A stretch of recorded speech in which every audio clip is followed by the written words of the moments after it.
Everybody, just so you know, Glenn Duvall brought cookies tonight. Well, good evening, everybody. Help yourself. The cookies are in the back. This is the very first presentation of the Alzheimer's Ministry of Baldwin County, and we are a ministry of Fairhope Avenue Baptist Church. I'd like to welcome you here tonight. We thank you for being here. And a big shout out to all my friends that are sitting at home watching in their recliner. We're glad you could be here. Our purpose is, let me turn this on, raising awareness. A lot of people know about Alzheimer's and dementia, but there's a lot of facts, and I'm going to tell you that I learned in the past 7 months. And our purpose is to be a support ministry focusing on people's interested in Alzheimer's, considering tests, how to do those tests, get those tests, those who are newly diagnosed or simply looking for answers spiritually, mentally, or physically. Now, I know this is a Baptist church, we don't like to raise your hands, but how many in here have been diagnosed with Alzheimer's? You see who's raising their hand? I have been 7 months ago, 9/28/2025. I was told the big news, but I have good news about it, and I'll explain that in a little while. If you need to go to our website, it's www.alzmenbc.org, and you can send me an email there, and the telephone number goes right to this phone right here, 251-532-9321. I will have all of these slides in print for you at our next meeting, which will be May 4th. Now, let me give you some information to start with. All of the information today that I'm going to be presenting has been assembled from the Alzheimer's Association. That should have an S. There are about 3 big Alzheimer's associations, and they have databases going back almost 40 years. The Centers for Disease Control, they have fantastic databases also. The National Institutes of Health, good databases. Cleveland Clinic, if you ever need information about medical conditions and things like that, Cleveland Clinic is awesome. They're probably one of the world's best cardiac hospitals in the world. Mayo Clinic, of course, and the U.S. Census. And I'll tell you about my personal walk also and personal experiences. I'm not going to give any medical advice or legal advice. Please consult your medical professional or legal professional. And you've noticed at the bottom of each slide, in little words, says early detection is crucial. This is really important, especially with Alzheimer's disease. As with any human disease, the earlier you can intervene, the chances are better to treat and possibly cure a disease. How many times have we heard the story about, well, I didn't know there was any problem, and all of a sudden there's stage 4 colon cancer? Well, it happens all the time. And today there are treatments for Alzheimer's if it's detected early. In the later stages, treatments won't work. So early detection is crucial. And there is no cure at this time for Alzheimer's. No. So that's why the early detection is really important. Now, Alzheimer's disease. Dr. Alois Alzheimer, a German physician, was credited with the first diagnosis of presenile dementia in the late 1800s. He died in 1950, not from the disease. And his professional colleagues decided to name the disease after him. So we've had it around for about 111 years. Now, myths. There's a lot of myths around Alzheimer's. I discovered a lot of them, and I knew some of them. One of them that I don't have here, anybody ever hear that if you ate food that was cooked in aluminum pots and pans, you'd get Alzheimer's? That's been around a while. Persistent myths that can lead to stigmas. And you see that's in red, I'm going to come back to it. Delayed diagnosis, that means late diagnosis, and a misunderstanding of it in general. Now the stigmas are this. When I get into a conversation with somebody We're just casual. And I say, I have Alzheimer's. I'm so sorry. Well, I appreciate that. But do you know what stage I'm in? Do you really know anything about it? Let me explain some things. And that rolls over to two different kinds of people. The people that don't mind telling you. I don't mind telling you that I got it. If you're a Christian, you'll pray for me. And if not, gives me an opportunity to witness and educate somebody. The other side of this are people that say, oh, don't tell anybody I got it. Don't tell anybody my memory's getting short. Don't do that. Very dangerous people, because those people tend to put off a diagnosis until it's too late. So those are some of the stigmas that go with it. Let's look at some of the myths, and you'll see some of these. You know some of them. Affects only older adults. Have you heard that one? Not true. It can occur in people as early as their 30s, 40s, and 50s. About 5 or 6% of these cases before the age of 65. Often linked to rare genetic mutations. Now you notice I got before 65 in red there. 65 is the magic age where you really start considering Alzheimer's as a disease. Now, how about there's no diagnosis until after death? Have you heard that one? Well, yes and no, yes and no. In the not too distant past, this was true. Modern tools, however, allow for early detection and using brain imaging, blood tests, and cerebral spinal fluid analysis. I'm going to speak about this later.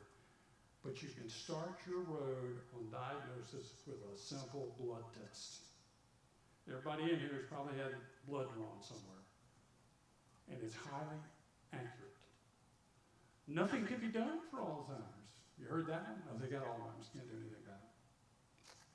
No cure.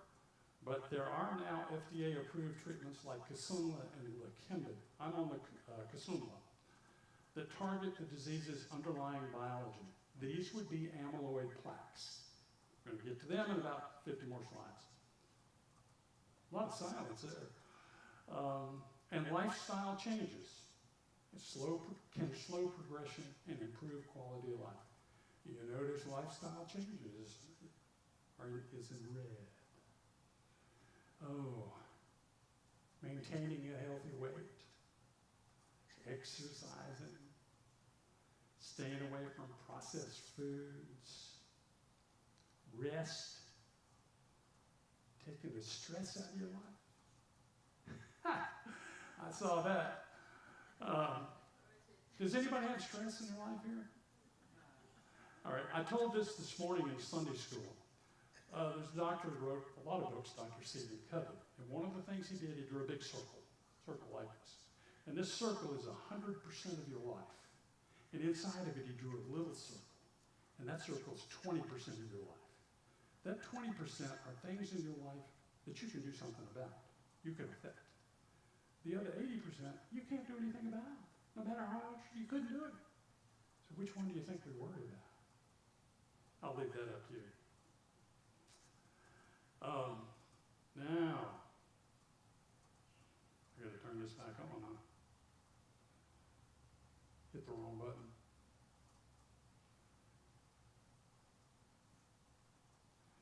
Now, myths. Here it is. This one is gonna really get your attention, I believe. Alzheimer's and dementia are the same thing.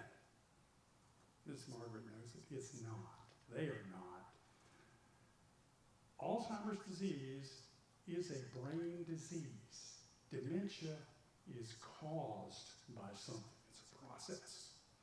Alzheimer's disease is a progressive brain disorder that gradually destroys memory, thinking skills, and the ability to carry out daily tasks.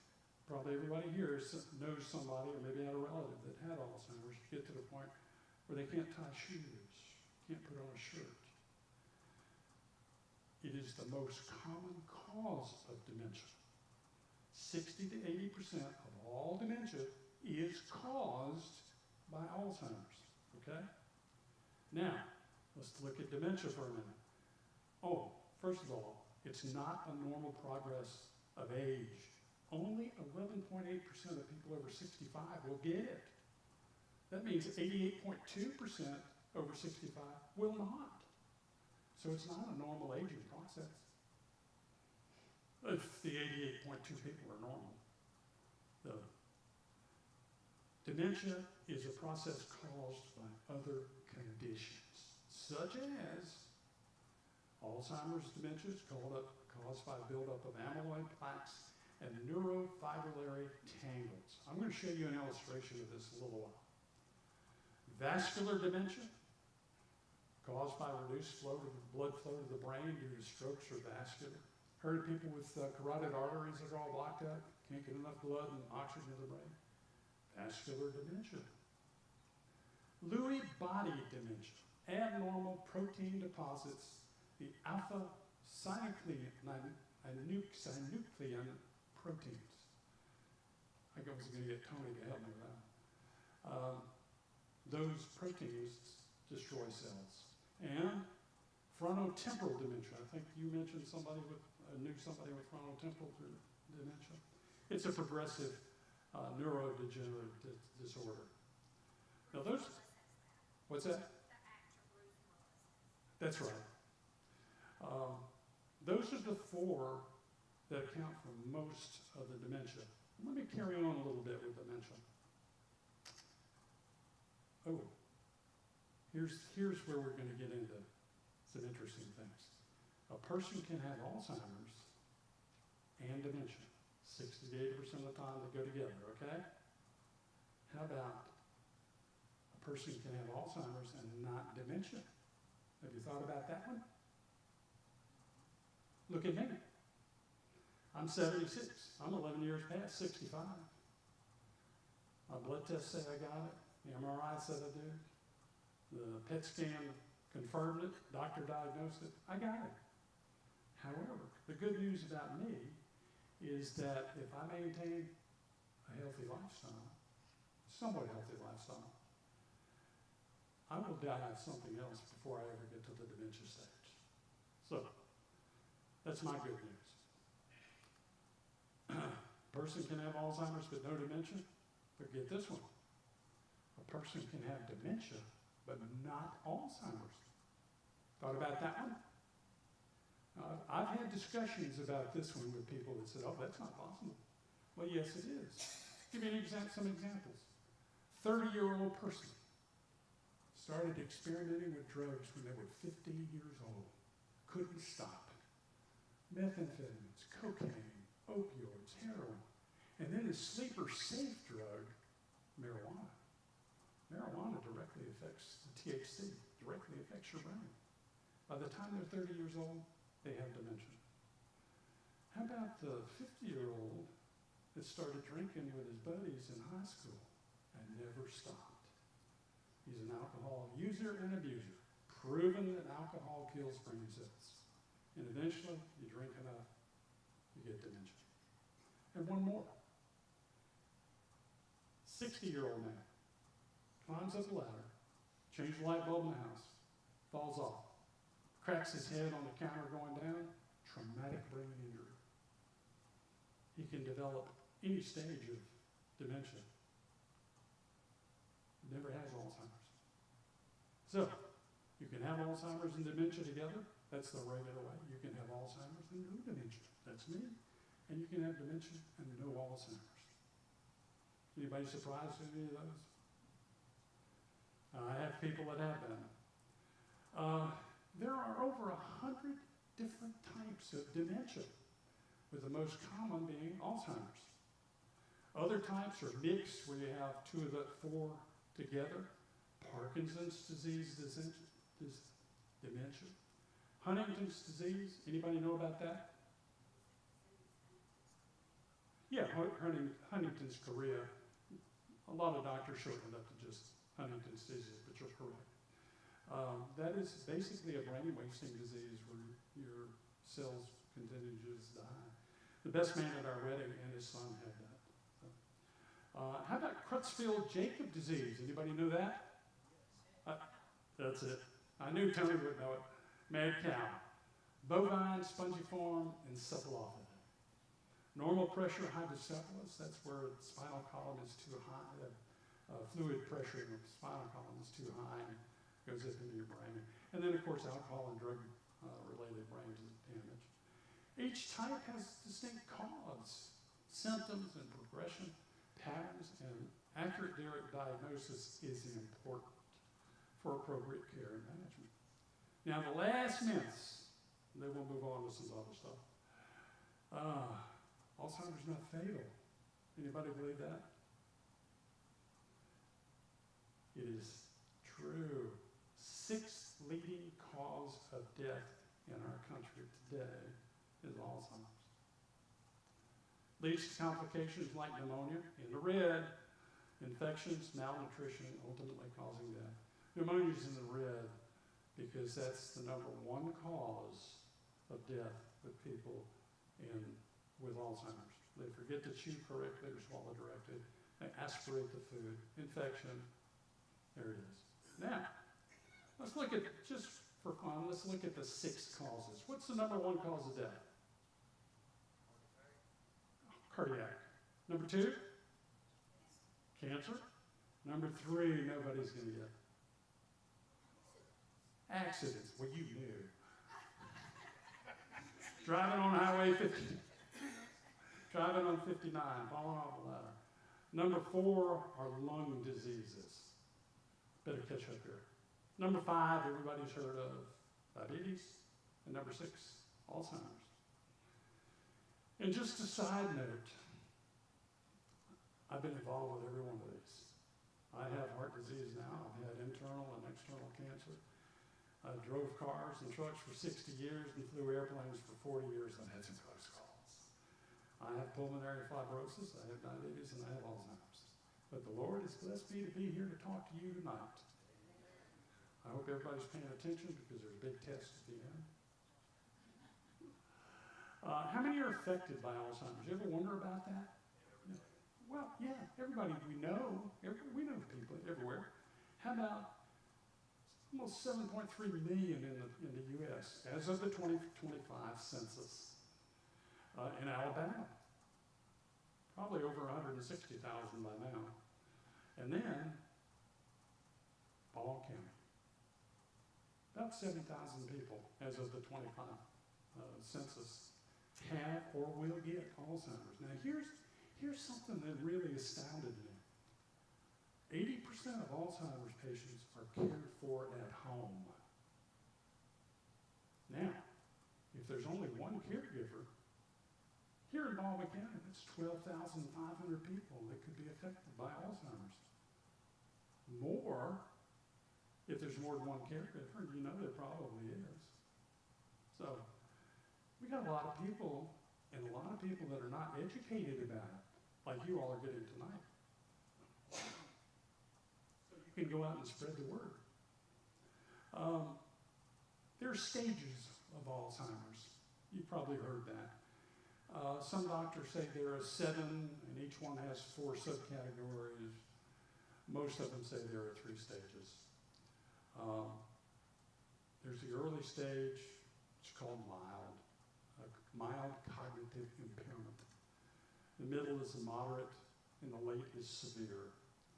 In the early stage, symptoms are subtle and may be mistaken for normal aging. Remember, normal aging is that 88.2%. We all forget things. You ever walk around with your glasses on your head, wonder where your glasses are? Ever put your keys down in the wrong place? Or wait a minute, call my phone, where is it? Does that happen over at Wayne and Pam's house a lot? And mild memory lapses. Who was that I was talking to? Difficulty with planning. Ask your wife what restaurant they want to go to.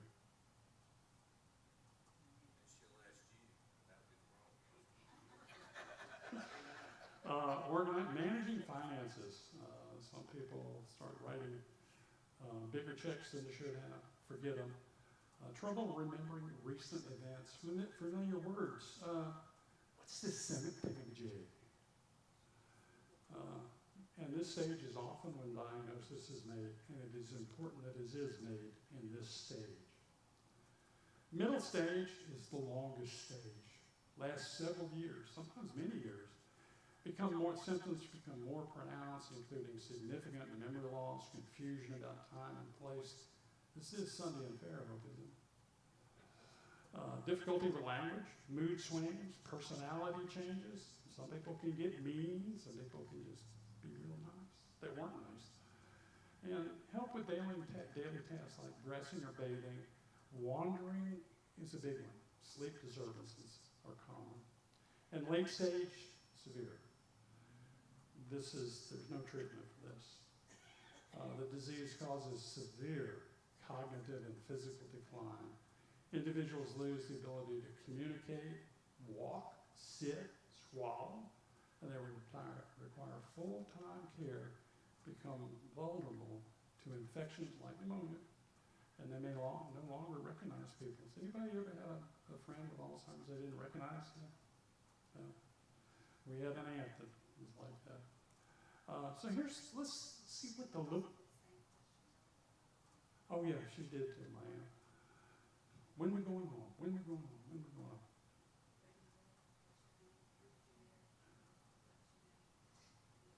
Over and over and over. So what do we look for? It affects everybody differently, but it can weaken or completely eliminate their memory, reasoning, language, behavior and personality, and spatial understanding. And these same symptoms may be obvious to friends or loved ones. The person who has it may never know. I'm fine. I will tell you, for me personally, when I went to the doctor's office for myasthenia gravis, that's why I'm sitting in a chair, I get winded if I stand up. I just happened to mention to him, this was last year, you know, my short-term memory's slipping a little bit. Well, let's take this test. Well, that got the ball rolling. I was surprised. It may be no more noticeable to your friends and family than you, if it's you. And symptoms do get worse, a progressive decline. Memory loss is the most common Alzheimer's symptoms. It can affect their ability to recall events. It's usually short-term memory, but can be long-term memory also.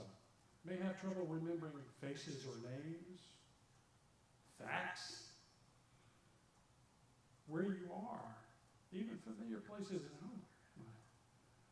And memory issues from Alzheimer's disease are different and more serious than the occasional, where's my phone? Or wondering if you locked the door when you left home.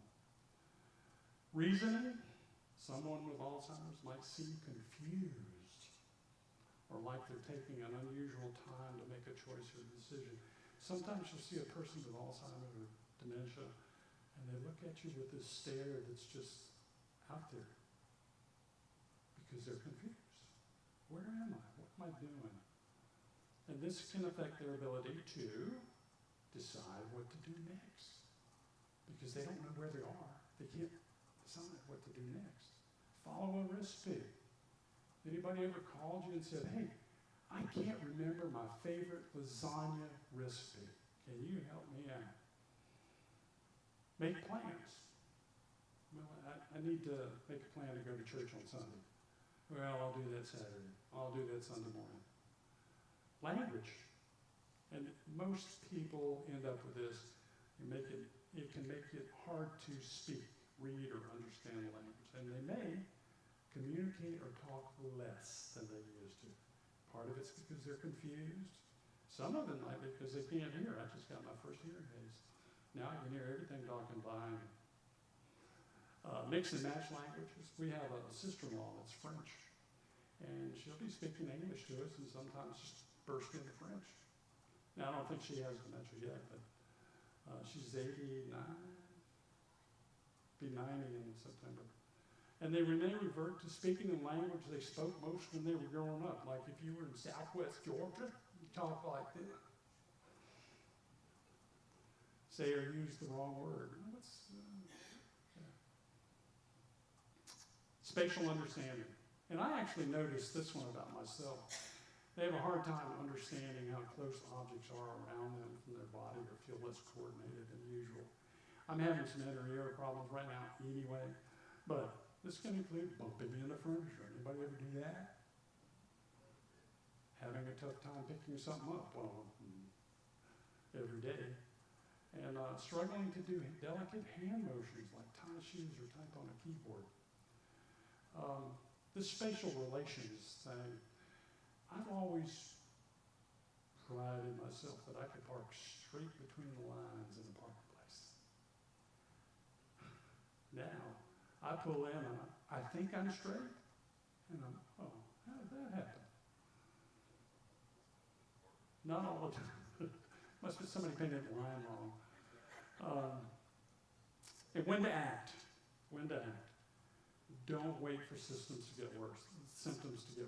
Don't wait. Don't be afraid to go to your doctor and say, look, my short-term memory is not good anymore. What can we do about it? Your primary care doctor can order the initial blood test. And they can read it according to the lab reports. And that'll tell you whether you're in a low, intermediate, or high possibility of going into Alzheimer's. Early detection is crucial. If you do not detect it in the mild or into about medium of moderate sum total, you can't be treated. The treatments are ineffective. And you may be able to, timely care would be there, possible participation in clinical trials, and planning for future needs. Now think about this. If you find out you have Alzheimer's, or you may develop it, don't you think it'd be better for you to start planning for your future now than waiting till you don't know who you are? And so many of us put that off to the last minute. Don't want to deal with it. If you notice any of these signs, schedule an appointment with your doctor, your primary care, and they will probably refer you to a neurologist. The neurologist is the type of doctor that treats Alzheimer's. Now, seek help immediately. This is not medical advice, it's a day advice. If there are sudden changes in behavior, confusion, signs of safety risk, wandering falls, difficulty swallowing, these could be signs of other things. Heart problems, maybe you got a brain aneurysm, maybe you got something going on with your liver. Don't wait. Early detection is crucial. Doctor visits and testing. Your first step is your primary care doctor. Second step is a neurologist who works with patients. Now, I'm going to give you some hints. When you go to the doctor, write down your medicines or take them with you. You get in that little room and the nurse says, what medicines you take? That's it, it happens. Write down your symptoms. This will make it easier for the doctor to diagnose what you got and for you to get out of there quicker than 2 or 3 hours. And it's a good record. Write down the questions you want to ask the doctor. Has anybody here ever left the doctor's office and said, oh, I forgot to ask something? Almost every time I've been to one. And get this, there are only 382 neurologists in the state of Alabama, and only 6 in Baldwin County. Now, all of them here in Baldwin County, to my knowledge, do treat Alzheimer's patients. The other 382 or 376, not all of them treat Alzheimer's patients. So if you want an appointment, you better get going early. Now, here's the possible testing from a lot. And I will tell you, some of us here are on Medicare. Not you. Most Medicare and most of your private insurances supplements require that you have an office test, you have a blood test, you have an MRI, and then you have a PET scan. And all of those have to be positive that you have some cognitive impairment. So here's the way it goes. Montreal Cognitive Assessment. This is a written test in your doctor's office, about 30 questions. And you'd think it was simple. There's a circle on a piece of paper.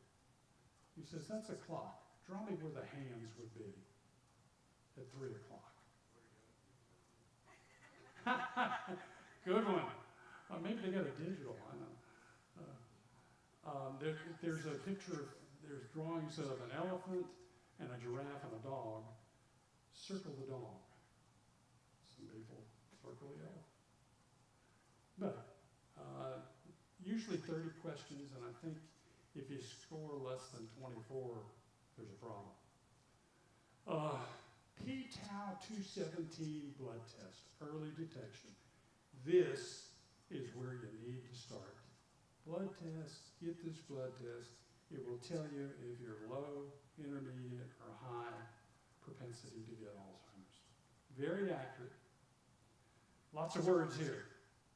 The p-tau 217 is highly accurate in distinguishing Alzheimer's disease from other forms of dementia, with accuracy values often exceeding 90%. It's pretty good for a blood test. High p-tau 217 levels predict future cognitive decline and are linked to progression from mild cognitive impairment to full Alzheimer's dementia. Now, I know Tony can help me say this word. I know you want to know what p-tau 217 is. Phosphorylated tau at 3-amine 217 refers to the 217th amino acid position on the tau protein. Now that's good for conversation at the dinner table, isn't it? The MRI for Alzheimer's disease is a critical tool. It does not diagnose Alzheimer's. They look at whether your brain is shrinking, or swelling, and the ratio of the white matter and gray matter. But that's the next step in getting towards the PET scan. Does your brain shrink or swell? Usually shrinks, atrophy. PET scans are key. This is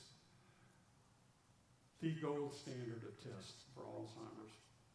It detects the presence of amyloid plaques in the brain, one of the disease's hallmark features. It reveals biochemical changes by using a radioactive tracer. What they do, they shoot this radioactive tracer in your arm, you sit for 80 minutes, you go in for a 10-minute PET scan, and they read it. The radioactive tracer only binds to amyloid plaques. Now, plaques are little sticky things, I'll show you in a little bit, that develop in your brain, not the plaques in your heart. Chemically, they may have some similarities, but they're in whole different places and not related. Let me explain something about these. We're almost to the end, another hour or two we'll be doing. Just kidding, just kidding.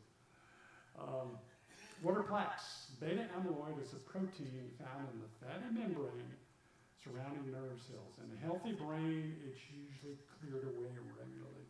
But in Alzheimer's disease, it accumulates and forms sticky plaques. These plaques build up between cells, nerve cells, and disrupt communication between the cells. Tangles is a tau protein found in the brain that helps transport the nutrients between the neurons and the cells. And the tau keeps the pathway straight, but in Alzheimer's disease, tau clumps into twisted strands, and they're called tangles. These tangles cause nutrients to no longer move into the pathway, which leads to cell death and disintegrating pathways. I'm going to show you this in just a minute, you'll see much better. And how do they affect the brain? Plaques and tangles block communication. I'm going to show you here, actually on the next slide, neurons and amyloid plaques and how they communicate. And this causes, when they can't communicate, they die. In the early stages, plaques and tangles might not cause you too much problem, and it may not be detectable for symptoms and memory loss. So what is a neuron? A neuron is a very special cell. It's the fundamental function of the nervous system. Neurons are specialized cells designed to receive, process, and transmit information through electrical and chemical signals, enabling communication within the brain and spinal column between nervous system and the rest of the body. Neurons make complex functions like movement, sensation, thought, memory, and emotion possible. Get my finger going? That's about 10,000 neurons telling my finger to move. So there's that. Now, here is the illustration of what neurons look like. Now, over here on the left, let me see if I got my, there we go. Neurons right there. That's normal neurons. Okay, normal. On the right, I'm going to move my cursor, but I'm going to see if this will work. There we go. All right. This neuron right here wants to communicate with this neuron right here. This one has a thought. This guy right here has a thought to tell this neuron who does the action, don't feed the cats 10 times a day. Okay? Well, over here, poof, it does that. This neuron thinks, it sends the answer back. Okay, I got it. Done. But over here, where am I? There it is. This neuron here can't get out to get there.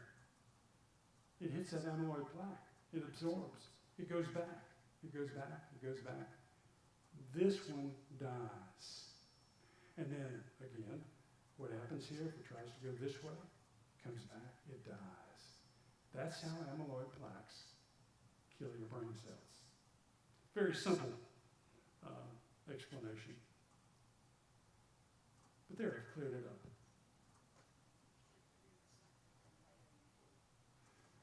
What's that?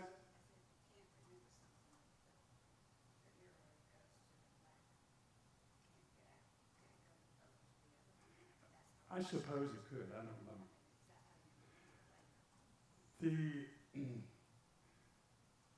The neurons, excuse me, know which other neuron to go to for help.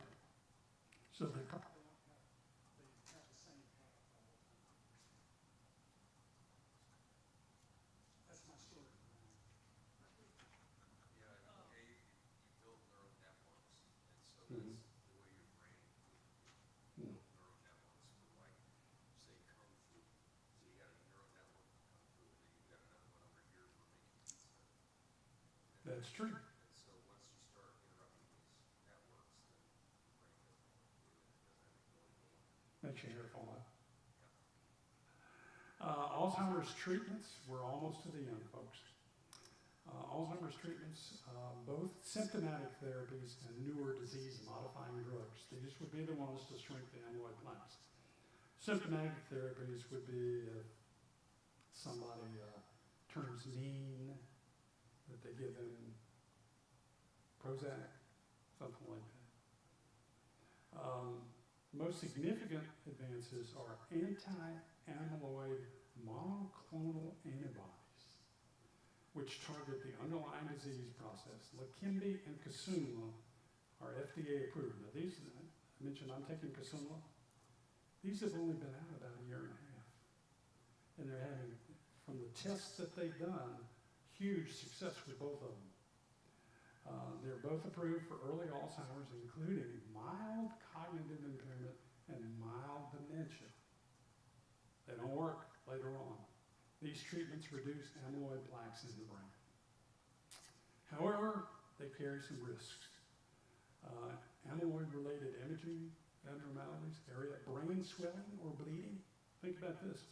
You're taking all these plaques out of your brain. What's going to replace them?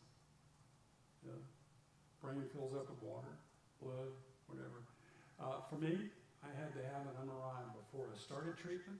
I had to have an MRI after the first 3 treatments, and now I've got to have an MRI before my 7th treatment. And they've all been normal so far, so if that last one's normal, then I don't have any more. My treatment program is for 12 to 18 months. Yeah, right here. Takes about 50 minutes. I used to take something like that. Yeah, this one only takes 50 minutes for Kisunla. And Leqembi, I think, is about the same. Regular MRIs monitoring, I mentioned this, and side effects can include infusion-related, infection here where you put the needle, confusion, dizziness, seizures. I mean, you're adjusting things in your brain. These things can happen.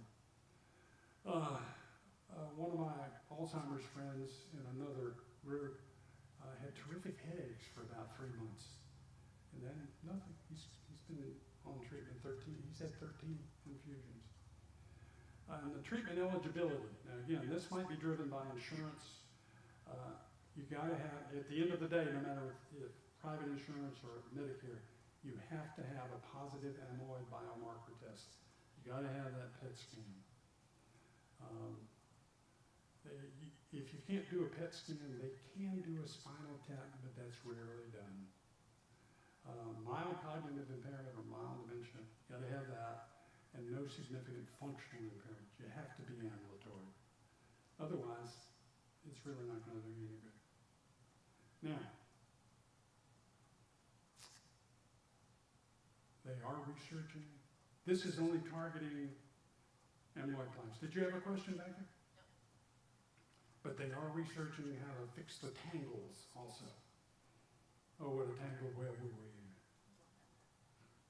So that just treats the plaque. Yeah. The tangles aren't being treated pretty And I don't know if, well, apparently the big problems are the amyloid plaques. I just read an article from, I think it was the Cleveland Clinic. One of their participants in their study took Kisunla for 18 months and had a 100% reduction in the plaques in his brain. That's pretty significant. And in general, it's going 75% at 12 months. So that's pretty good record. We're going to meet again. We're planning on meeting once a month to begin with, the Alzheimer's Ministry. May 4th at 11:30. If we have a group like this, we'll meet out here. If we have a smaller group, we'll meet in the chapel in the back. We're doing it on Monday after Fun Day Monday. So come see us, have a good time at Fun Day Monday. We play Baptist bingo, we play cards, we put together a puzzle. There's a 1,000-piece puzzle back there, and nobody's figured out that I got one of the pieces in my pocket.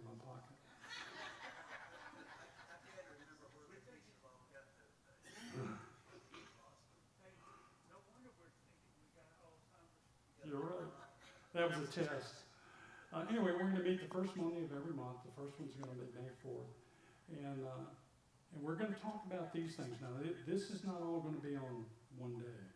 But we're going to talk about social life and planning activities. Being social is hugely important. Come to church. Come to Sunday school. Come to Fun Day Monday. Evangelize and exercising. John and John. Come spend time with people that can help you. We're going to talk about life planning. A lot of people call these end-of-life things, advanced directives. We'll talk about this. I use life planning instead of end-of-life, but that's what it is. Diets, everybody wants to have a diet, right? We'll talk about them. We're going to talk about exercise, aerobic, and strength building. And we're doing chair yoga now at Fun Day Monday, so come join that. Rest and stress relief. Stress relief. And planning for future care and accommodations, right? That's all, folks. Yeah, here's mine. In your study, with all you've been studying, does any of these, I want to say, cheap drugs help anybody that you know of? Some of the things now you can take that they say, that helps memory and other things concerning your brain. Do you have, in your study,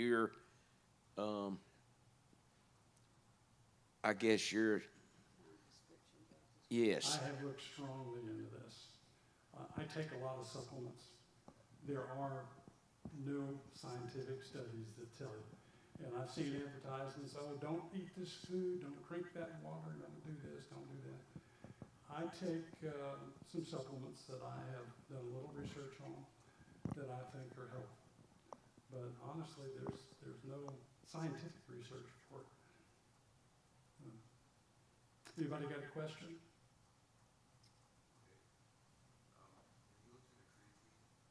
For the brain also. Oh, yeah. Have you looked into creatine for the brain? Yeah, that's one of the ones that's out there. There's some, you'll see a lot of advertisements for that. And that probably has some merit to it. I just have not followed it up. Creatinine. I was going to say, before I had the procedure, I had the DBS. They did some cognitive testing on me to just make sure that I didn't have any signs of dementia or anything like that due to Parkinson's disease or something, you know, and so far, they didn't find anything. I'm still going to the neurologist that works with me on the device. And so, you know, like you say, the earlier you catch things, the better off you are. The earlier you catch this, the more plaques you can get destroyed. Yeah. And I do think there's a lot of good supplements out there. I do. I just think you have to decide which one you want to take. Are you going to recommend any neurologist or anything like that? You have a, I'm very serious about that because there are some neurologists that, you know, that I don't think real highly of. And I just think a list that Me too. you prefer, not that you recommend, that you. When we get to the next meeting, I will have, personally, the neurologist that I see is Harrison Pearl and Foley. And we're really happy with him. That's a key He's thing. really good. Yeah. And he's actually the third one I've seen. The first two were for myasthenia gravis. They treat that also. But give him the mic, please. Oh, unless you had another question. He's really good, really good.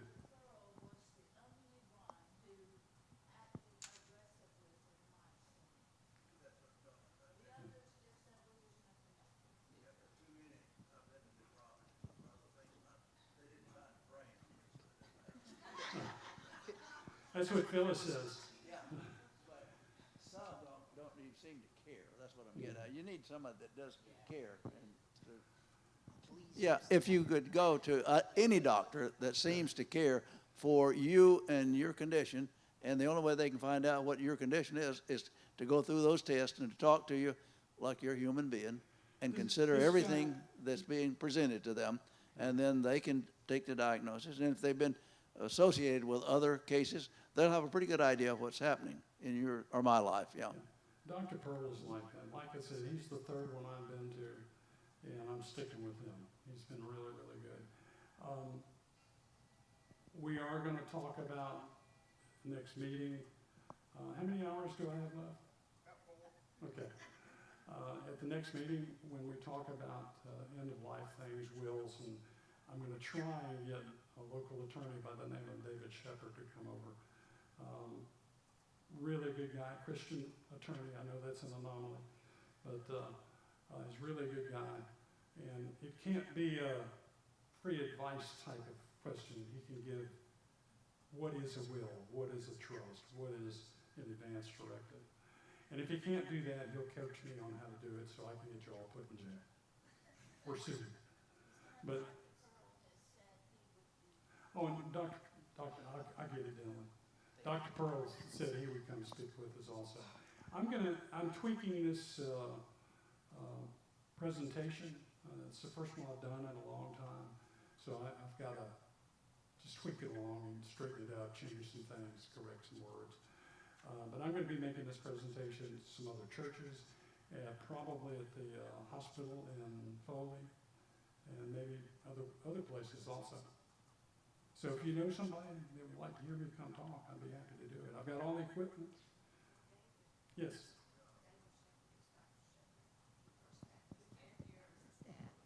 Oh, I didn't know that. And David Shepard is Dr. Shepard's son. Ah.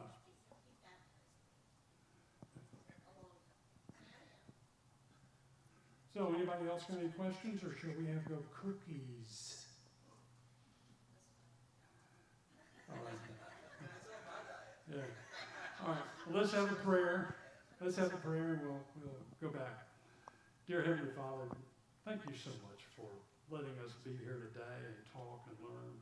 Lord, thank you for the medicines that you're providing, the doctors that you're providing, the procedures that you're providing. We know you are the great healer and the great physician, but you put these people and these medicines to us for your benefit and for our benefit. And we thank you so much. Lord, thank you for Fairhope Avenue Baptist Church. Thank you for everybody who came out tonight and everybody that's watching. Lord, I pray that everybody got something out of this tonight. And pray that you help me continue to tweak it and do a better job of presenting it. Lord, we thank you for all your blessings, and please be with us as we go. In Jesus' name we pray. Amen.